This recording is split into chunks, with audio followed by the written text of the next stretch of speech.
കാണാൻ കൊള്ളാം. പിന്നെ എന്റെ ബ്രോ ആയിരുന്നു ഇദ്ദേഹം. ഓക്കെ, ബ്രോ എന്നാ ഞാൻ വിളിച്ചുകൊണ്ടിരുന്നത്. മെസ്സേജ് ഒക്കെ അയക്കുന്ന ബ്രോ സുഖാണോ, എന്തൊക്കെയുണ്ട് വിശേഷം, അങ്ങനെ ആയിരുന്നു. പിന്നെ ഇത് ആക്ച്വലി അറേഞ്ച് താങ്കളുടെ ഉള്ളില് ഇവരുടെ ഒരു പരിങ്ങലുണ്ടായിരുന്നോ? ഇല്ല, ആക്ച്വലി നമ്മള് ഫസ്റ്റ് സംസാരിക്കുന്ന സമയത്ത് കല്യാണം കഴിക്കണം എന്നുള്ള പ്ലാനൊന്നും ഇല്ല.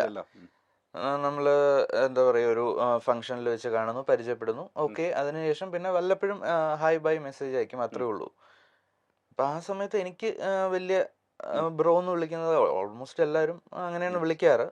അപ്പൊ അതുകൊണ്ട് എനിക്ക് വലിയ ഇതൊന്നും തോന്നിയിരുന്നില്ല. പിന്നെ ഈ കല്യാണ ആലോചനകളൊക്കെ വരുന്നു, ഭയങ്കരമായിട്ട് വീട്ടുകാർ ആലോചിക്കുന്നു. അപ്പോ എനിക്ക് എൻ്റെ ഒരു കൺസെപ്റ്റിലാണെന്നുണ്ടെങ്കിൽ ആരെങ്കിലും കല്യാണം കഴിക്കുന്നതിനോട് താല്പര്യമില്ല.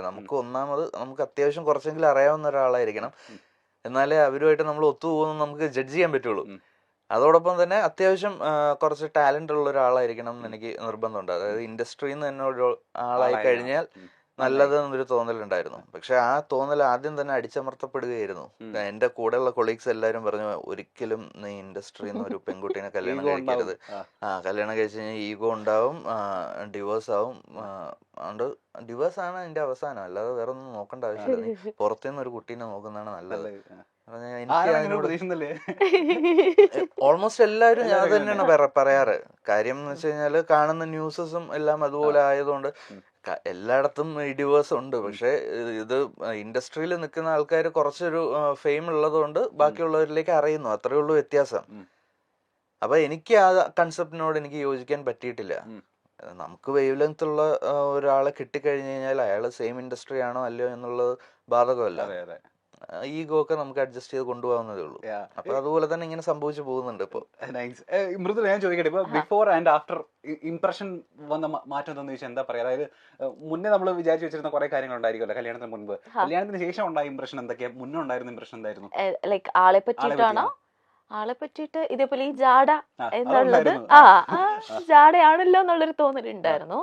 പിന്നെ കല്യാണം കഴിഞ്ഞതിന് ശേഷം ആളെ കൂടുതൽ മനസ്സിലാക്കാൻ പറ്റി. അതാണ് ലൈക്ക് ഭയങ്കര ലവബിൾ ആയിട്ടുള്ള ഒരാളാണ്, ഭയങ്കര കൂളാണ്.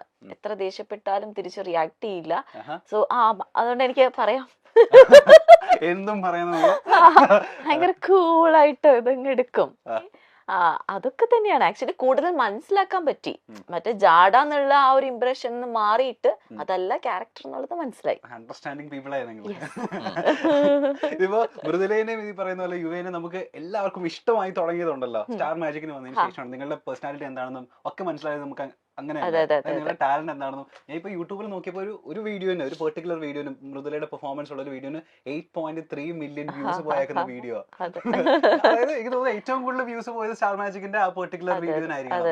സ്റ്റാർ മാജിക്കിന്റെ ഒരു റെക്കോർഡ് തകർത്ത നായികയാണ്. യുവ മോശമല്ല, പിന്നീടാണ് യുവയ്ക്കും ഇങ്ങനെ ഒരു കഴിവുണ്ട്. മെയ്ഡ് ഫോർ ഈച്ച് തരാണ്. മിമിക്രി ഇവർ രണ്ടുപേരും തോളോട് തോള് നിൽക്കുന്ന കപ്പിളാണെന്ന് നമ്മൾ പിന്നീടാണ്. ഇപ്പോഴേ ഞാൻ ചെറിയൊരു ടാസ്ക് തന്നു കഴിഞ്ഞാൽ ആരെങ്കിലും നമ്മളുടെ വീഡിയോ ഒന്ന് മില്യൺ അടിക്കാൻ വേണ്ടിട്ട് ആരെയൊക്കെ നമുക്ക് ചെയ്യാൻ പറ്റും? ഇപ്പൊ ഈ പറഞ്ഞ പോലെ സ്റ്റാർ മാജിക്കിൽ വന്നതിന് ശേഷം ഒരുപാട് പേർക്ക് ഇപ്പൊ ഫാൻ ഫോളോയിങ്സ് കൂടിയിട്ടുണ്ട്. ഇപ്പൊ അനു ആയിക്കോട്ടെ, ലക്ഷ്മി നക്ഷത്ര ആയിക്കോട്ടെ, ബിനു അടിവാലി ആയിക്കോട്ടെ. ആരാണ് ആദ്യം അനുവിനെ ഈ പറയുന്ന ഈ മൊമെന്റിൽ നമുക്ക് ഇത് കാണിക്കാൻ പറ്റുമോ?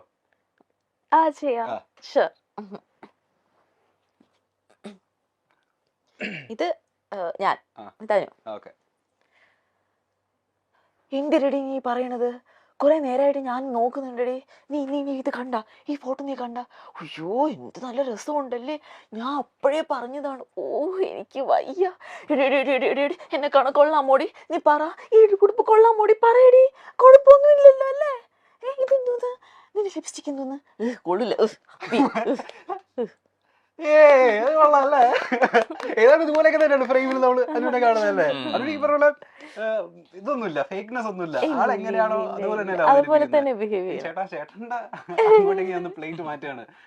ചേട്ടൻ ഈ പറയുന്ന പോലെ ബിനു അടിമാലിനെ അവതരിപ്പിക്കുന്ന കണ്ട സമയം നമ്മൾ ഞെട്ടിപ്പോയിട്ടുണ്ടായിരുന്നു.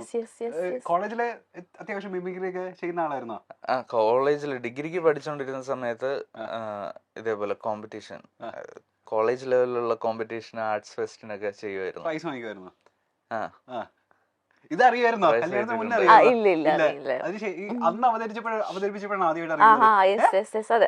ആണല്ലേ? ഓ ചേട്ടാ. ഓക്കെ, അതിന് ശേഷം പിന്നെ പ്രാക്ടീസ് അങ്ങനെയൊന്നും ഇല്ലായിരുന്നു. അന്ന് എന്തോ അങ്ങനെ തോന്നി, കുറച്ച് സൗണ്ടുകളൊക്കെ ചെയ്തപ്പോൾ ഓക്കെ ആയിട്ട് തോന്നി, അങ്ങനെ പിന്നെ കയറി പെർഫോം ചെയ്തതാണ്. അപ്പൊ ഞാൻ ചോദിക്കട്ടെ, മിമിക്രി ഉണ്ട്, മാജിക് ഉണ്ട്, മെന്റലിസം ഉണ്ട്, ഡാൻസ് ഉണ്ട്, പാട്ടുണ്ടെന്ന് ആരും പറയുന്നത്? പാട്ടുണ്ട്, സകലവല്ലഭൻ. എന്താ ചെയ്യാ? ഡാൻസ് അത്രക്കില്ല.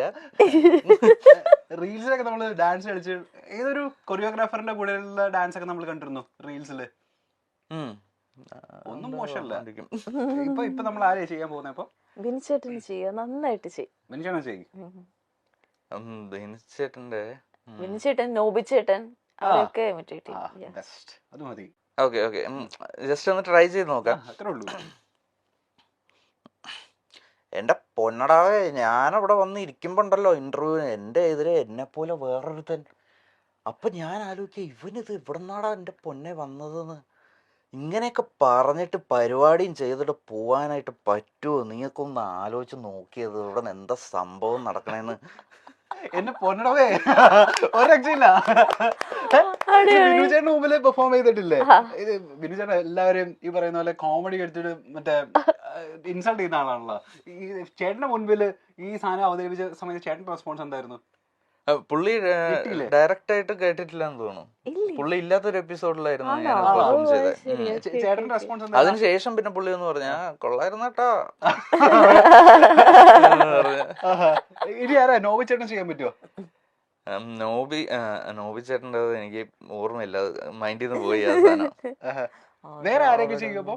അല്ലാതെ നമുക്ക് മറ്റേ ഫിലിമിലൊക്കെ ഉള്ള കുറച്ച് ആൾക്കാരുടെ